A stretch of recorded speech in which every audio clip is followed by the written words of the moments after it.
بسم الله الرحمن الرحيم الحمد لله والصلاة والسلام على رسوله الكريم أما بعد أيها الأحبة السلام عليكم ورحمة الله وبركاته mes frères et mes sœurs de foi et de cœur. Bienvenue dans cette nouvelle vidéo dans laquelle nous parlons d'amour, famille et bonté. Et aujourd'hui mes frères et mes sœurs, nous allons parler d'un sujet très important. Le sujet est: serait-il une honte de se marier avec une femme plus âgée que soi? Mais avant tout, avant de développer le sujet, veuillez vous abonner pour mieux profiter de nos vidéos présentes et ceux qui vont venir, Inch'Allah. Ma maison est une citadelle. Si je la protège, elle deviendra belle. Ma maison est un bastion. La famille, les amis, je m'excuse pour le peu de temps que je n'ai pas fait de vidéo, le très peu de temps que je n'ai pas fait, si on peut le dire. Ce n'est pas parce qu'on n'a pas envie, on a envie, les sujets sont là à traiter, mais c'est juste la connexion qui est très mauvaise en ce moment. Donc, on essaye de faire dès qu'on a le temps, Inch'Allah. Alors, comme je vous ai dit tout à l'heure, serait-il une honte de se marier avec une femme plus âgée que soi? Ça, c'est un sujet qui est très important. Avant de développer, je vais vous donner deux versets du Coran. Après, on va développer, Inch'Allah. Allah subhanahu wa ta'ala dit dans Suratu An-Nisa, بعد أعوذ بالله من الشيطان الرجيم فانكحوا ما طاب لكم من النساء. Je m'arrête là. Retenez bien ce verset. فانكحوا ما طاب لكم من النساء. Mariez-vous avec celles qui vous plaisent parmi les femmes. Celles qui vous plaisent parmi les femmes. Puis Allah subhanahu wa ta'ala il dit dans un autre verset: وَمِنْ آيَاتِهِ أَنَّ خَلَقَ لَكُم مِّنْ أَنفُسِكُمْ أَزْوَاجًا لِتَسْكُنُوا إِلَيْهَا. Je m'arrête là. Allah subhanahu wa ta'ala dit: parmi ces signes, il a créé pour vous, de vous, des épouses afin que vous viviez en tranquillité auprès d'elles. De base qu'on doit se fondre dessus, c'est que Allah subhanahu wa ta'ala dit: fankihu ma taba lakum. Mariez-vous avec celles qui vous plaisent. Deuxièmement, le mariage est basé sur quoi? La tranquillité. An khalaqa lakum min anfusikum. On cherche la tranquillité. Du moment où on trouve la tranquillité auprès de la personne, c'est une bonne personne pour nous. Alors, on commence. Pourquoi j'ai choisi ce sujet? Parce que dans ma communauté, lorsqu'on se marie avec une femme plus âgée que soi, même de 1 an, de 2 ans, on dit que la personne s'est mariée avec sa grand-mère. Ça, c'est ma communauté qui le dit. Je ne sais pas dans d'autres communautés, mais dans la mienne, c'est ça. Dès que tu te maries avec une femme plus âgée que toi, on te dit que tu es marié avec ta grand-mère. Mais ce qui m'étonne, ce qui me fait gratter la tête, lorsqu'un vieux se marie avec une jeune, on va prendre le contraire. Une jeune fille est mariée à un vieux, on ne dit pas que cette jeune fille-là s'est mariée avec son grand-père. C'est très rare d'entendre cela. Mais on dit que l'homme, il a eu de la chance d'avoir une jeune fille. On dit, il a eu de la chance d'avoir une jeune fille. On ne dit jamais que cette femme-là est malheureuse d'avoir un vieillard. Mais quand il s'agit d'un homme, un jeune homme qui se marie avec une femme plus âgée que lui, on dit qu'il s'est marié avec sa grand-mère. Et des fois même, quand il ne s'est jamais marié, il se marie avec une fille plus jeune que lui. Mais cette jeune fille-là s'est déjà mariée auparavant. On dit qu'il s'est marié avec une vieille. Quelle conception! Pour l'homme, non. L'homme, il n'y a pas de problème. Du moment où il s'est marié, il a 10 enfants, 12 enfants, 15 enfants. Ce n'est pas un problème s'il s'est marié avec une jeune fille. Mais quand il s'agit de la femme, c'est un problème, c'est un gros problème. Qu'est-ce qu'on peut dire de tout cela? Mes frères, mes sœurs, on va entrer dans la vie du prophète sallallahu alayhi wa sallam, d'autant plus qu'on est au mois de la naissance de notre bien-aimé prophète Mohammed sallallahu alayhi wa sallam. On va entrer dans sa vie et dans son époque pour étudier les choses, comment ça s'est passé à son époque. Le messager de Dieu sallallahu alayhi wa sallam, qui est l'exemple que Dieu a dit dans le Coran de prendre comme exemple. Si vous croyez en Allah et au jour de la résurrection, alors prenez-le comme exemple. Lui qui est un guide pour l'humanité. Un guide pour l'humanité. Qu'est-ce qu'il a fait? Allah subhanahu wa ta'ala a fait que le messager de Dieu sallallahu alayhi wa sallam, avant qu'il devienne messager, il s'est marié. C'est la première fois qu'il se marie. Il s'est marié avec Khadija radiallahu ta'ala anha, la femme dont Allah subhanahu wa ta'ala a envoyé le salam à elle.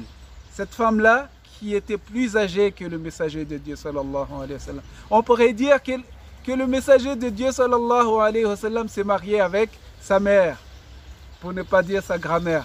Parce que Khadija radiallahu ta'ala anha pouvait mettre au monde le messager de Dieu sallallahu alayhi wa sallam.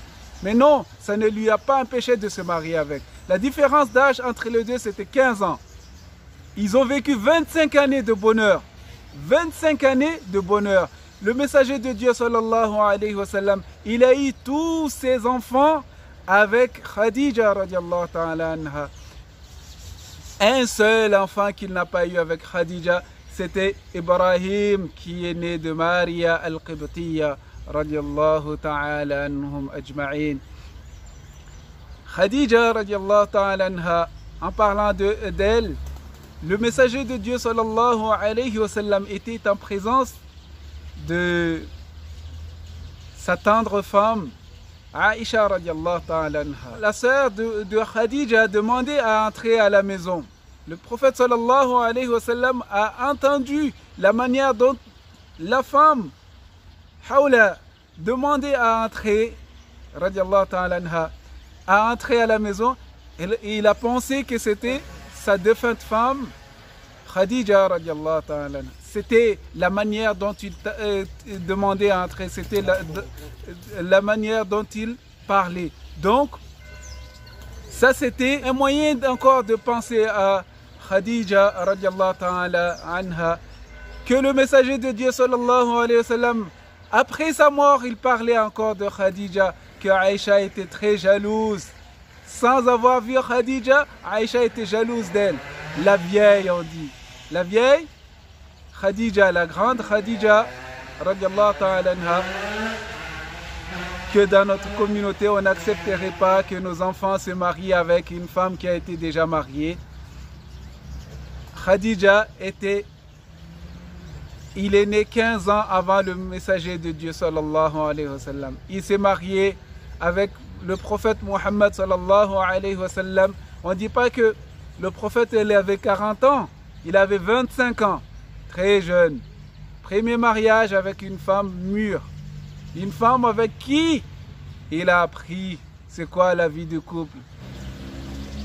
Donc, mes frères, il n'y a pas que Khadija radiallahu ta'ala anha qui a été mariée à un jeune homme qui était le messager de Dieu sallallahu alayhi wa sallam.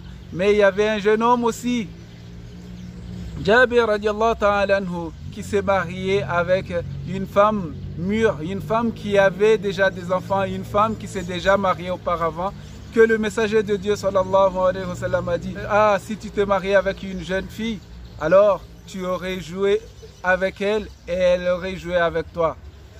Mais tu t'es marié avec, dans ce sens, tu t'es marié avec une femme qui était déjà mariée. La réponse de Jabir radiallahu ta'ala anhu au messager de Dieu sallallahu alayhi wa sallam, c'était: je me suis marié avec parce que c'était pour mes sœurs, pour que mes sœurs puissent avoir quelqu'un pour les garder, parce que sa mère est décédée, son père est décédé. Il avait besoin de quelqu'un pour garder ses sœurs, pour éduquer ses sœurs. Du coup, c'était l'occasion d'avoir une personne avec qui vivre pour éduquer, pour avoir la tranquillité. C'est la tranquillité. Qu'est-ce qu'on cherche dans un couple? C'est avoir la tranquillité. Donc, l'amour et la tranquillité. Ma ta'aba lakum, celle qui vous plaise. L'amour que vous avez en vous pour cette femme. L'amour que la femme a envers vous aussi. Alors, que ce soit tu te maries avec un vieux ou un jeune, une vieille ou une jeune, c'est la même chose. L'objectif, c'est d'avoir l'harmonie. L'objectif, c'est d'avoir une cohésion, une bonne cohésion de couple. C'est ça l'objectif dans un couple. Ce n'est pas avoir une jeune. Non. Le plus important, c'est d'avoir une bonne vie de couple. C'est d'avoir une bonne cohésion. Et aussi, les médecins de l'époque, ils pensaient comme ça. Ils disaient que de se marier avec un jeune qui se marie avec une femme qui a été mariée est meilleur que de se marier avec une jeune fille. Pourquoi c'est meilleur? Ça, c'est les médecins, psychologues et sociologues de l'époque avant le Cheikh Ibn al-Qayyim rahimahullah.